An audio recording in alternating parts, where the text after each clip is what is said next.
సురేఖ కొణిదెల గారు చేస్తున్న ఆవకాయ గురించి ఉపాసన గత 3-4 రోజులుగా ఏదో ఒక వీడియోను అత్తమ్మాస్ కిచెన్ ఇన్స్టా ఖాతా ద్వారా షేర్ చేస్తూనే ఉన్నారు. అయితే తాజాగా ఆవకాయ తయారైందని, టేస్ట్ ఎలా ఉందో చెప్పండి అంటూ అంజనమ్మని ఉపాసన అడిగేసింది. ఈ క్యూట్ వీడియో ఇప్పుడు వైరల్ అవుతుంది. అత్తమ్మాస్ కిచెన్ను ఉపాసన వీలైనంత ప్రమోట్ చేస్తున్నారు. ఉపాసన తన ముద్దు ముద్దు తెలుగు మాటలతో నాయనమ్మ అని పిలుస్తూ అంజనమ్మని వీడియోలు తీస్తూ, సురేఖ కొణిదెల చేస్తున్న వంటకాల వీడియోలను తీస్తూ అందరినీ అత్తమ్మాస్ కిచెన్ ప్రొడక్టులకు పరిచయం చేస్తున్నారు. ఈ క్రమంలో సురేఖ కొణిదెల ఆవకాయను తయారు చేశారు. గత 4-5 రోజులుగా ఆవకాయ ప్రిపరేషన్కి సంబంధించిన అప్డేట్ ఇస్తూనే వస్తున్నారు.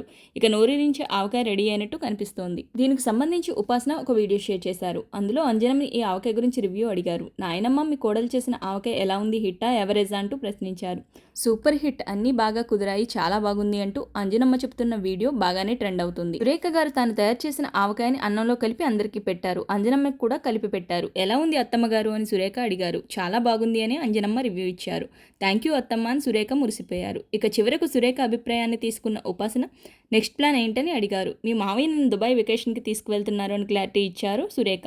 ఎందుకు అని ఉపాసన అడిగితే, ఈ పనుల వల్ల అలసిపోయాను, అందుకే అలా వెకేషన్కి వెళ్ళొస్తానన్నట్టుగా సురేఖ సమాధానం ఇచ్చారు. ఈ వీడియోని చూస్తున్న నెటిజన్స్ ఆవకాయని చూస్తుంటే మాకు కూడా నోరూరుతుంది, మాకు కూడా అలా గోరుముద్దలు కలిపి పెట్టండి అమ్మా, చూస్తుంటే తినే అనిపిస్తుందంటూ ఇలా రకరకాల కామెంట్స్ పెడుతున్నారు. ఆ వీడియోని మీరు కూడా చూసేయండి.